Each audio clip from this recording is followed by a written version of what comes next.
Olá, meus irmãos e irmãs de Ideal Espírita, vocês amigos e amigas que nos acompanham aqui na página Estação da Luz Espírita, muitíssimo obrigado mesmo pela sua companhia. A nossa página Estação da Luz Espírita não tem fins lucrativos, o objetivo é a divulgação da doutrina espírita. E é por isso que nós reunimos aqui esta sede de matérias espíritas para que possa atender às suas necessidades, estudo, lazer, pesquisa. Você encontra aqui na nossa página Estação da Luz Espírita os livros da codificação, obras suplementares, entrevistas, palestras e os programas da Web Rádio Estação da Luz de Natal e Web Rádio Cristo Consolador de São Paulo. Ou seja, um acervo que atenda às suas necessidades, sem fins lucrativos. O objetivo é a divulgação da doutrina espírita. E agora eu convido você para nos acompanhar na reprodução de mais esse trabalho imperdível. Muito obrigado mesmo pela sua companhia e vamos juntos!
De Janeiro, Missionários da Luz.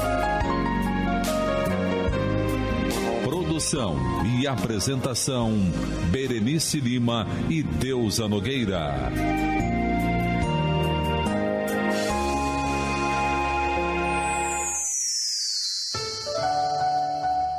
Bem, meus irmãos, nós estamos aqui nesse capítulo 12 e estamos acabando uma lição, uma explicação muito boa sobre o completista.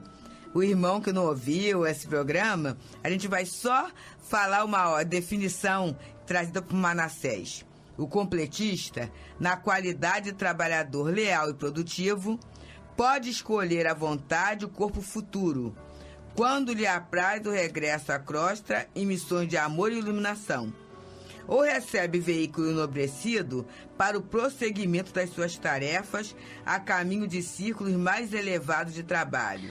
E aí nós falamos do trabalhador leal e produtivo, não foi, Berenice? Isso, porque está em nossas mãos nós fazermos o projeto para a nossa próxima reencarnação. Para a gente fazer o projeto em que família reencarnar, como será o nosso corpo, ou seja, como a gente está atuando agora, nós já vamos ficar credenciados a ter tal ou qual corpo ou família.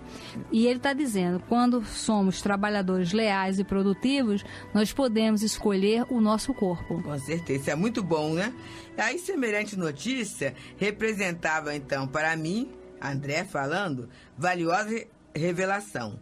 Nada mais legítimo que dotar o servidor fiel de recursos completos. E lembrei-me do desregramento de toda a sorte a que se entregam as criaturas humanas em todos os países, doutrinas e situações, complicando os caminhos evolutivos, criando laços escravizantes, enraizando-se no apego aos quadros transitórios da existência material, alimentando enganos e fantasias, destruindo o corpo e envenenando a alma.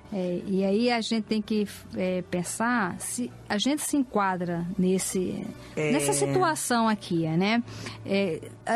Tem algum desregramento na nossa vida? Você percebe que você vive em algum momento... Porque esse desregramento, ele é físico, ele é moral, ele é emocional, psicológico. Você está vivendo num desregramento? Ele diz aqui, né? O laço escravizante. Isso é sério, Abessa. Você tem algum laço escravizante? Com álcool, com chocolate, com óleo, com as brigas, com tratar mal. Com filho. Com parceiros, né? Porque esse laço escravizante... Né? Porque tem gente que é assim. Então, se eu sou sua amiga, Berenice, e você arruma uma outra, tem outra pessoa que você é amiga, aí eu vou assim, ela agora não vai gostar mais de mim. Quer dizer, eu acho que o amor é a exclusividade, né? Então eu sou dona, eu não tenho aquela ideia que quanto mais amor eu tiver, mais eu vou multiplicar, vou crescer. Então isso é um laço escravizante, né? Exatamente. Não é de afeição. E às vezes a gente cria laços escravizantes com maneiras de falar que vão nos prejudicar bastante. A gente tem uma maneira, às vezes, autoritária e humilhante de falar com os subalternos, por exemplo. Eu conheço uma pessoa que ela é generosa. Os amigos, até para pessoas desconhecidas, quando ela percebe que alguém está numa dificuldade, nossa, ela se empenha realmente para ajudar. Mas ela tem um problema sério, e eu já até conversei com ela, com subalternos. Com funcionários, com pessoas assim, que tem mais simples, de uma função mais simples. Ela tem a mania de destratar essas pessoas, de humilhar essas pessoas. E um dia eu conversei, cheguei para ela e falei assim, olha, eu queria falar um negócio para você que a gente só fala para amigo. E se você não gostar, você me desculpe. E se você quiser me esculhambar por causa disso, pode fazer, mas fala aqui comigo porque eu vou entrar por um vídeo e sair por outro, que eu não vou ficar chateada. E aí eu falei, olha, eu tenho percebido que às vezes a gente está num restaurante, você distrata muito, assim, o garçom, qualquer pessoa, assim, ou então na própria empresa dela, ela está falando com você, assim, toda risonha e tal. Quando ela vira para falar com o funcionário, ela muda o tom. E eu falei, por quê?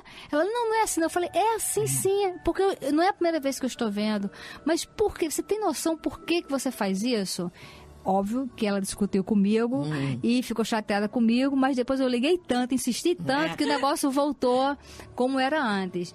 E ela me pediu para nunca mais falar com ela sobre esse assunto. Então, tá bom, mas eu falei, né? A primeira vez eu falei. E às vezes, quando estamos juntas... E quando a pessoa pede assim, é porque tocou, né?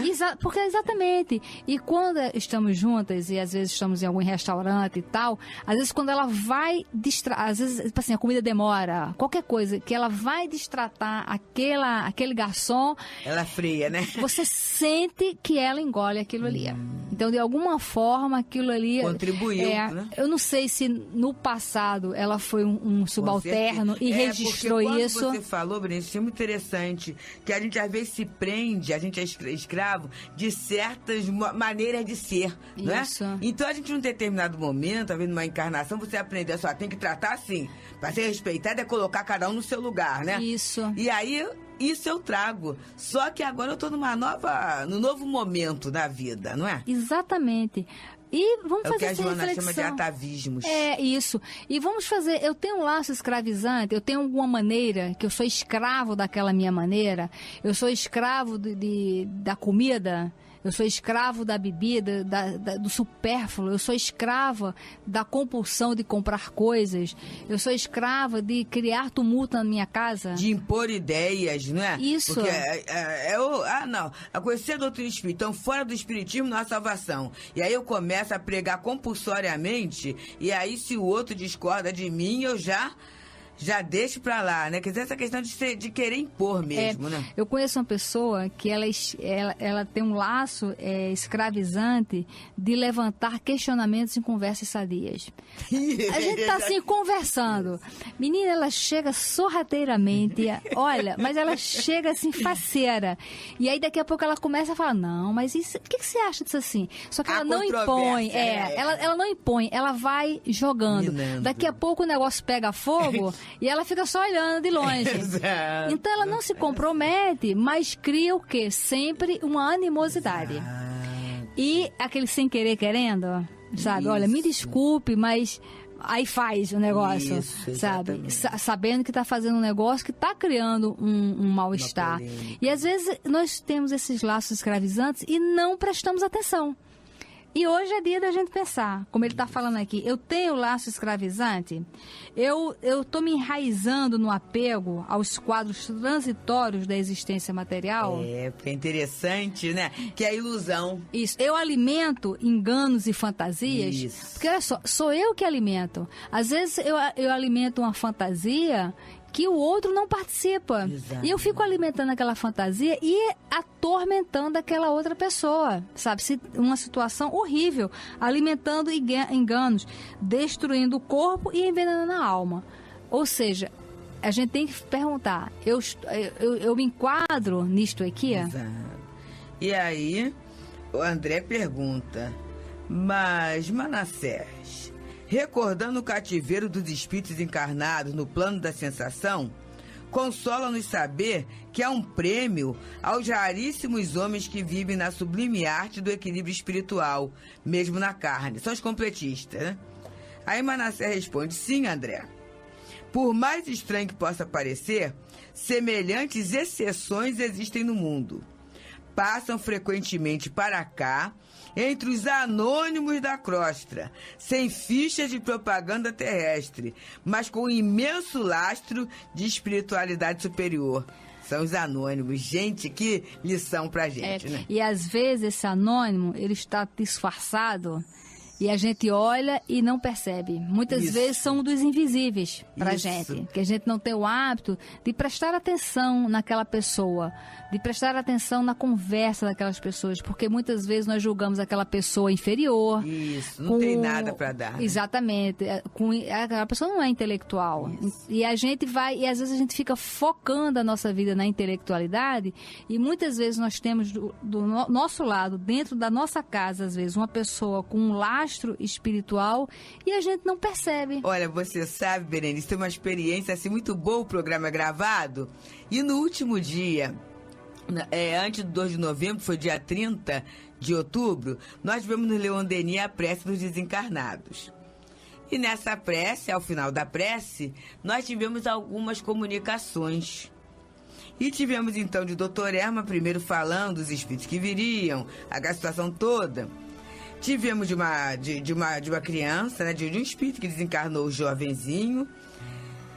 Logo após, tivemos de uma companheira que se expressava até no idioma do português, né? Uma portuguesa.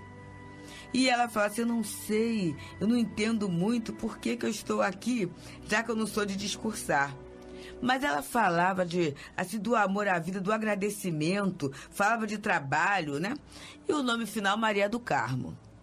Acabou a reunião, todo mundo, que é a Maria do Carmo? Não conheço. Ninguém conhecia a Maria do Carmo, mas a Augusta, uma companheira trabalhadora da Rádio Leon Denis, que sempre está, assim, organização de lugares, ela está sempre assim, se movimentando, né?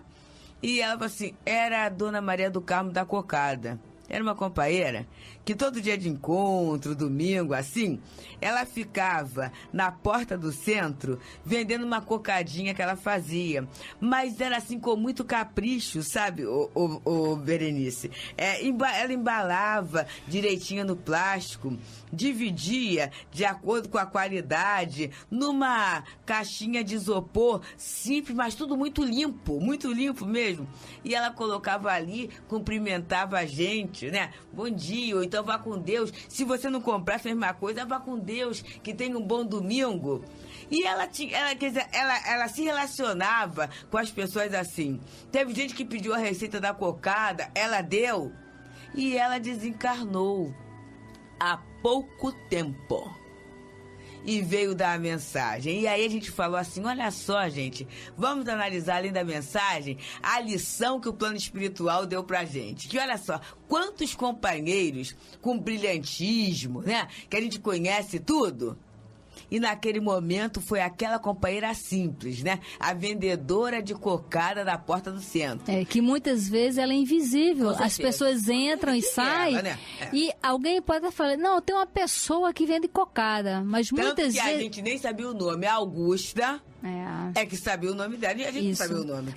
Porque aquela pessoa é invisível. É uma pessoa, é alguém que vende cocada. Exatamente. É isso que a gente sabe. Ninguém tem dificuldade de olhar nos olhos, de perguntar o nome, saber. E a cocada acaba sendo até mais importante que a pessoa se tiver no meu interesse. Né? Porque se não tiver, nem me interessa aquilo. Né? Exatamente. E por causa dessa invisibilidade que a gente coloca em algumas pessoas de acordo com a posição que ela ocupa, a posição física, a posição intelectual, muitas vezes nós deixamos de ter contato com espíritos assim maravilhosos.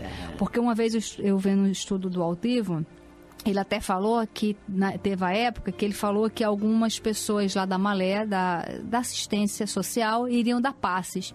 E muitas pessoas falaram, poxa, Altivo, mas essas pessoas vão dar passes, o que é que elas têm para oferecer? Pois é. E ele falou, ele até contou um caso de uma senhora que, na verdade, ela era a mentora de uma família. Exatamente. E ela reencarnou ali para ajudar aquela família. E ela era um espírito, de todos os encarnados que frequentavam o Leon Denis, ela era o espírito mais evoluído. Exatamente. Então é isso que a gente tem que aprender, né? A não olhar o rótulo, não olhar a aparência, não olhar a ilusão, olhar o valor, né? Eu lembro que quando, nesse dia, o meu marido não pôde estar presente nessa prece. E aí eu contando, ele falou assim, sei sim. E eu observo, como ele dá muita atenção, você conversava com ela sempre muito atenciosa. O vá com Deus, tenha um bom domingo. Sempre tinha um papinho com ela. Aí eu fiquei assim e tomei a lição pra mim. Eu falei assim, é engraçado, né? Eu, às vezes, comprava uma cocada, podia botar e saía, né? Mas olha só, ele tinha um papinho com ele, então ele percebeu, eu falei assim, olha a lição que o plano espiritual está dando, mas é como dizendo assim, aproveita a oportunidade de conviver. E às vezes é um espírito desse que diz um vá com Deus e às vezes demonstram alegria para aquelas pessoas que têm uma casa, que têm uma condição financeira e que não está valorizando a vida, que está desperdiçando, como a que está falando aqui no livro, no programa anterior, que às vezes nós desperdiçamos 70% da nossa vida. E muitas vezes nós encontramos pessoas como essa Maria do Carmo, nós encontramos no banco, na rua, na praça, na porta do SEMA, na nossa casa, num porteiro, no lixeiro, numa vizinha, em qualquer pessoa. Não significa também que todas as pessoas que têm condição econômica baixa, que elas são iluminadas. Não. Esse tipo de pessoa nós vamos encontrar em todas as classes. Isso. Mas que fique um alerta pra gente se perguntar, as pessoas de classe econômica inferior, elas são invisíveis para mim ou eu percebo essas pessoas? Por exemplo, meu filho, meu neto estuda na escola, eu vou visitar. E tem várias carrocinhas que ficam sempre. Eu já olhei nos olhos dessas pessoas, eu conheço essas pessoas que estão ali. Eu cumprimento essas pessoas, né? Porque às vezes pode ser uma pessoa que está vendendo um doce ou está vendendo drogas. Exato. E da mesma forma nós não enxergamos. Exatamente. E às vezes está acontecendo uma contaminação embaixo dos nossos olhos e nós não percebemos. Às vezes atingir a nossa casa, né? Exatamente. Até atingir pela desatenção, né? Isso. E nós até até já comentamos aqui, um psiquiatra em São Paulo, que ele é diretor de uma cadeira de psiquiatria na universidade. Ele fez a tese dele, de doutorado, por 8 anos ele se fantasiou de gari. Ele era um médico, um psiquiatra assim, famoso, onde a maioria dos alunos buscavam ele, porque ele acompanhava teses de doutorado, de mestrado, etc. Então, era um médico, assim, um professor muito concorrido. Então, para falar com ele, tinha que ser agendado, etc, etc. Durante 8 anos, tantas horas por semana, ele se disfarçava de gari, ficava na universidade vestido de gari, fazendo a função de gari, e durante 8 anos ele não foi reconhecido. É, interessante. Ou seja, por que ele não foi reconhecido? Porque ele era invisível, exatamente. As pessoas não olhavam para ele. Por isso, e vira e mexe, acontece isso. Às vezes, outro dia mesmo, pegaram em Nova York um violonista famosérrimo, belíssimo, e colocaram ele numa esquina para assistir o show desse violonista. É uma coisa assim que não toca em qualquer lugar. Exatamente. Né? E quando ele lança um show, é vendido com quase que um ano de antecedência. Exatamente. E colocaram ele numa esquina em Nova York, tocando lá o violino dele. E as pessoas passavam, né? Exatamente. E depois de vários dias, com milhões de pessoas passando, uma pessoa que reconheceu a audição, que era uma pessoa do ramo, que reconheceu e falou, não é possível que essa pessoa esteja tocando nesse nível. E ficou olhando, e daí, por a pessoa conhecer tecnicamente, reconheceu a pessoa. Quem quiser, gente, é belíssimo, pode pegar no YouTube, sem etiquetas, sem grife, sem etiqueta. É muito interessante, o vídeo é belíssimo e é um fato real. Sem etiqueta, se a pessoa botar, né? Tem alguma coisa, acho que é sem grife, sem etiqueta. Mas se botar sem etiqueta, vai aparecer lá. É um fato real e é impressionante mesmo que as pessoas passam. E eles registram até que pessoas que pagaram para ir no concerto, né? Quer dizer, observa só. Eu pago para ir no concerto e eu tenho que pensar, o que é que eu absorvo quando eu pago para ir a um lugar? Porque às vezes você fala assim, Berenice, você nem sabe, né? Foi chique do último. Eu fui àquele concerto, o que você ouviu? Muita coisa. Mas eu não registrei a emoção daquele momento. Então o completista, ele também vai valorizar aquele momento de estar junto, né? Exatamente. E aí ele continua. E dando-me a impressão de que desejava esclarecer-me relativamente a ele mesmo, acrescentou, há muitos anos, é o Manassés falando para André, me esforço para conseguir a condição de completista. No entanto, até agora, continuo em fase de preparação. Compreendi que Manassés, tanto quanto eu, trazia regular bagagem de recordações menos felizes, com respeito ao uso que fizera do corpo terreno nas experiências passadas, e procurei modificar a orientação da palestra. Isso é interessante porque agora, se a gente está sempre falando, vamos fazer uma avaliação. E quando a gente faz uma avaliação e detecta muitos pontos negros na nossa vida, não é para a gente desanimar. Isso. Como ele está falando aqui, olha, que é muito esforço para conseguir, que ele também, o André Luiz está dizendo assim, olha só, ele quanto eu, a gente se recorda de muita coisa infeliz da nossa vida. E desde esse capítulo que a gente está estudando e chamando sempre para fazer uma reflexão, quem está acompanhando e fazendo essa reflexão e identifica muitos momentos infelizes, muitos erros, não se sinta mal por conta disso, mas se sinta agora lúcida. Graças a Deus que você está percebendo. Eu vou poder me preparar para a mudança. Ele fala aqui, ó. Exatamente. Não é mudança rápido, não. É fase de preparação. Para a gente não achar também que porque agora que eu sei, eu amanhã já vou estar diferente, né? Tem preparação. E aí André pergunta, sabe de algum completista que tenha regressado à crosta? Sim. Naturalmente, continuei curioso, terá escolhido um organismo irrepreensível. Meu novo companheiro, porque a gente viu que o completista pode escolher um corpo, né? Meu novo companheiro mostrou significativa expressão fisionômica e acentuou. André, nenhum dos que tenho visto partir, embora os méritos de que se encontravam revestidos, escolheram formas irrepreensíveis quanto às linhas exteriores.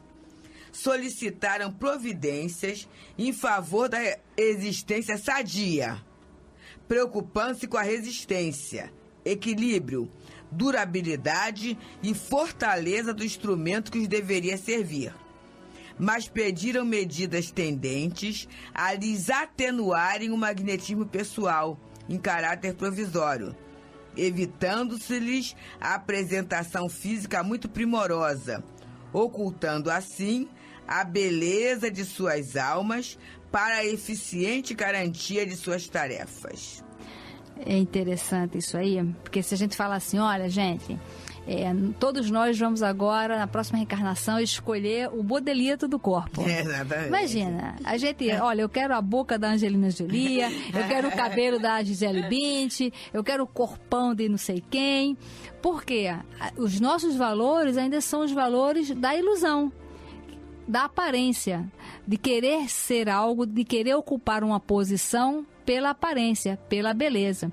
Quando, na verdade, o completista, que já tem a sua intimidade, já tem a sua alma, né, o seu psiquismo, já com os valores certos, ele escolhe o quê? Ele escolhe o corpo que vai ter resistência, que vai ter equilíbrio, que vai ter durabilidade. Ele escolhe isso. Fortaleza, que é saúde, né? Para o quê? Para aproveitar. Porque uma coisa muito linda, ela acaba sendo muito cobiçada. E muito frágil também, né? Isso. E a energia da cobiça, ela é arrasadora. Com certeza. Você pega uma porcelana chinesa, pele de ovo, que é aquela coisa que se você pegar na xícara com muita força, a asa quebra. Exato. E pega uma coisa feita de barro, aquela panela de barro, exato, que fica naquele fogaréu todo, que é super resistente. A questão é essa, da durabilidade. Por quê? Porque quando reencarna um espírito lúcido, ele quer aproveitar o tempo. Aquela fase de desperdiçar 70% da vida, como nós vimos no programa anterior, aquilo ali ele já entendeu aquela besteira, né? Ele já consumou aquilo e ele quer fazer diferente. Então ele pede o quê? Uma coisa útil, uma coisa que dê certo. Muitas vezes, quando a gente vai dar alguma coisa para alguém, você fala assim, vem cá, você tá no frio, você quer uma blusa lindíssima, feita à mão de crochê, ou você quer um casaco, exato, de couro, entendeu? Que agasalha. Que agasalha. Né? A gente vai saber o quê? Vai querer aquilo que seja realmente útil pra gente, né? E aí, ele fala, assim procedem, que os completistas, porquanto, vivendo a maioria das criaturas no jogo das aparências, quando na crosta planetária, incumbir-se-iam elas próprias de esmagar os missionários do bem, se lhes conhecessem a verdadeira condição, através das vibrações destruidoras da inveja, do despeito, da antipatia gratuita e das disputas injustificáveis. Eu queria que você falasse um pouquinho dessas vibrações destruidoras, Berenice. É interessante porque quando a gente fala assim, sobre os benfeitores da humanidade, né, vou falar assim dos mais recentes, que nós convivemos com ele, mas só está faltando um minutinho, então vou só falar. Chico Xavier, que conviveu aqui, irmã Dulce, como é que era o aspecto deles, né? A beleza física, como é que era? Então vamos só pensar nisso e amanhã, no próximo programa, nós vamos concluir essa elaboração do pensamento. Muita paz. Muita paz, irmão.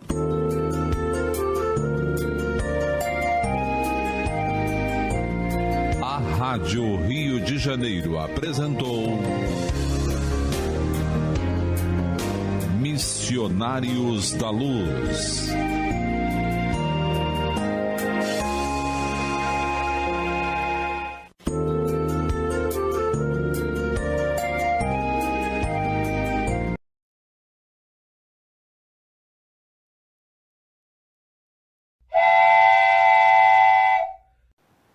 Chegamos ao final da nossa atividade. Muitíssimo obrigado mesmo pela sua companhia e espero você no próximo evento.